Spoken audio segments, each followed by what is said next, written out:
Институт исследований Восточного Туркестана обнародовал очередной доклад.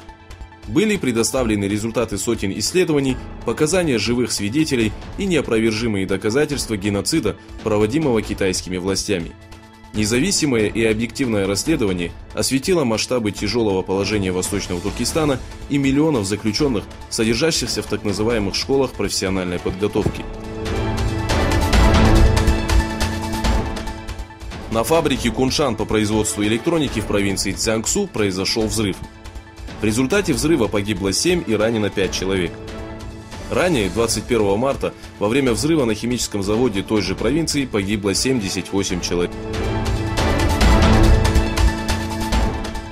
Специальный представитель МИД США в Венесуэле Элиот Абрамс пригрозил России, оказывающей поддержку Николасу Мадуро, тяжелыми экономическими санкциями. Абрамс выступил на канале CNN и заявил, что Куба и Россия являются главными союзниками президента Венесуэлы. 8-я сессия экономических переговоров между США и Китаем завершилась в столице Поднебесной.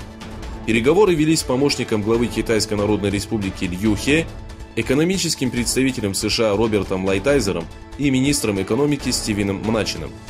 Стороны подписали соглашение о торговом сотрудничестве и заявили, что переговоры прошли успешно.